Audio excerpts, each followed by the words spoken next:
Bismillahirrahmanirrahim və bihi nəstə'in innəhəl xeyrə nasirən və mu'in və sallallahu ala seyyidina Muhammedin və əhli beytihət tahirin və la'nətullah ala a'daihim a'da'allah ilə liqa'illah əmmə ba'd. Allahumma vaffiqna limə tuhibbu və tərəda. Keçən tarix bəhsimizdə bunu ilə tanış olduq ki, gizlin təbliğ, ilk müsəlmanlar və Həzrəti Əbu Talibin imanı. Amma bugünkü bəhsimiz bundan ibarətdir ki, İslam tarixində İslam Peyğəmbəri gizli təbliğ bitəndən sonra aşkar təbliğə keçdi. Aşkar təbliğində Hicr surəsi 94 və 95-ci ayəsi dəlalət edir. Fəstə' bimə tu'mər və a'rid anil müşrikin və inna kəfeynəkəl müstəhzi'in. Buyurur ki, sənə əmr olunandan yapış və müşriklərdən fikir vermə, onlardan eləmə, çəkinmə və biz sənə kifayət eləyirik və istehza eləyənlərdən görə sənə kifayət eləyərik. Məsələsi də bundan ibarətdir ki, elə ki, bu ayələr gəldi və bundan da sonra Şüəra surəsində biz inşallah gələn dərsdə keçəcək ki, ayə gəlir, İslam Peyğəmbərinə yol verilir ki, izin verilir artıq aşkar şəkildə təbliğ eləmək. İslam Peyğəmbəri ki, aşkar şəkildə başlayır təbliğ eləməyə, baxmayaraq ki, nübüvvətindən qabaqda və nübüvvətindən sonradakı dəlilləriniz var deyəcək bunu, əmin ləqəbi, hətta düşməni belə, onu öldürmək istəyən düşməni ona əmin deyirdi. Yəni, bu heç vaxt xəyanət deyil, bu heç vaxt yalan danışmır. Bu cür şəxs kimi ki, bunu qəbul edirdilər, elə ki, bu azad təbliğə başlayanda Həzrəti Rəsul özü də dəlili də elə bu cür oldu. Cəmal, sizdə mənim barəmdə fikriniz nədir? Məsələn, Ukaz adlı bazar var idi, xüsusən məşhur bazar idi. Hamı orada yığışardı, hamı Məkkəlilər. Orada birlik hündür yerə çıxır, cəmaatı səsləyir, cəmaat yaxınlaşır. Deyir, sizin mənim barəmdə rəyiniz nədir? Əgər mən sizə desəm ki, bu dağın arxasında düşmən var, sizə hücum eləyəcək, indi inanarsınız, deyirlər, bəli. Sən əminsən, sənin bir kəlməndə şəkkimiz yoxdur. Deyir, onda bəs, söhbəti diqqət edin, Peyğəmbər Əkrəm onlarda iqrar aldı və onların da şəkkimiz yoxdur. Şəkkimiz yoxdur, mən ki, bu qədər düzəm və məndən niyə inkar edirsiniz? Buyurur ki, bəs mən Allah tərəfindən məmur olmuşam, vəzifələnmişəm, Peyğəmbərəm, sizlərə gəlin çatdırıram ki, sizlər ki, bu Allahlara ibadət edirsiniz, bunlar boş şeydilər, mənasız. Adam özünü düzəltdiyini Allah deyə, adam öz düzəltdiyinə ibadət edir, bunlar boş edir. Əgər əslə Allaha ibadət edin, onu ilə kəmalata doğru gedin, nəinki bəli gerilikdə qalın. Və mən də onun Peyğəmbəriyəm. Bu dəlillərlə Peyğəmbərə Əkrəm söhbətini edir.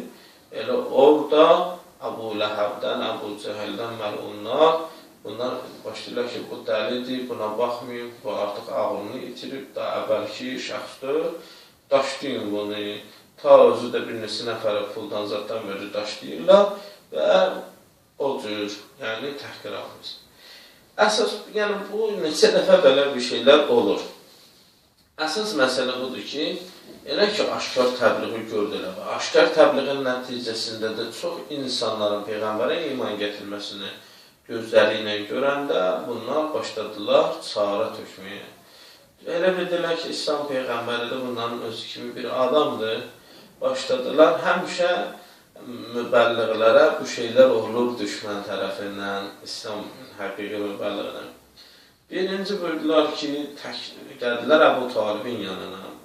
Dedilər, Əbu Talib, əgər üçün Əbu Talib böyük bir insan idi.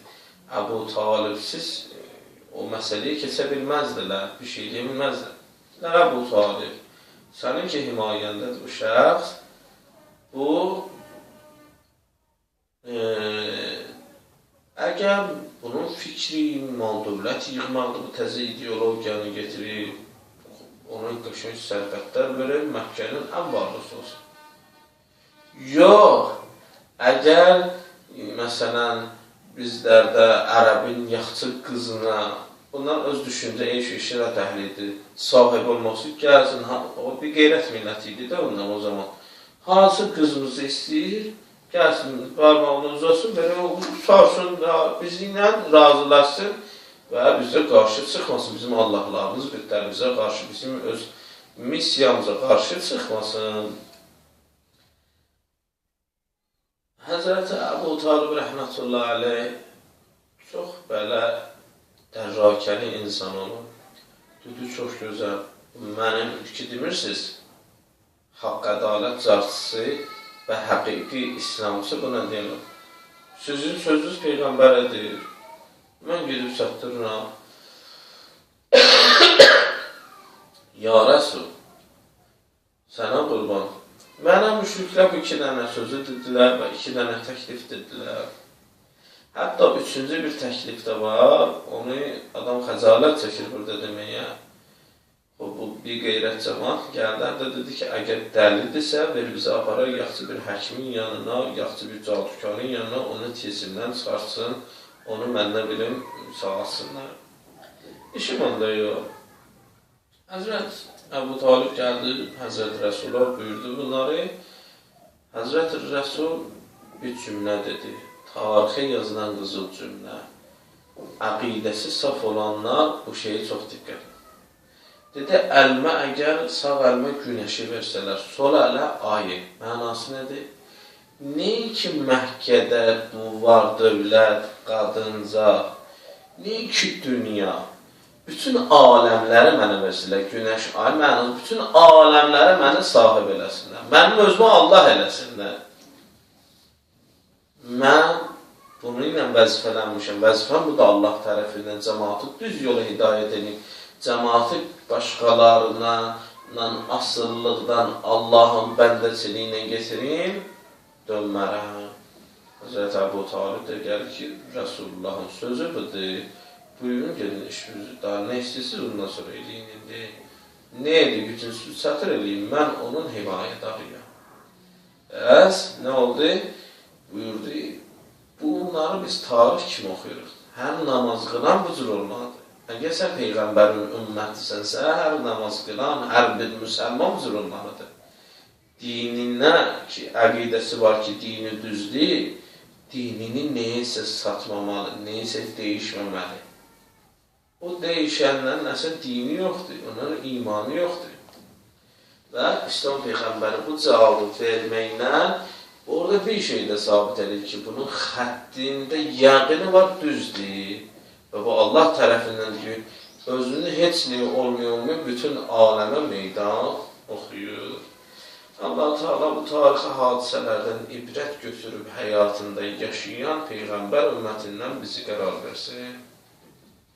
Elə bilin bu qədər qısa, düzdür, zahirdə qısa, amma ibrət getirilib həyatımızda icra edəcəyimiz mühüm məsələlərdən idi.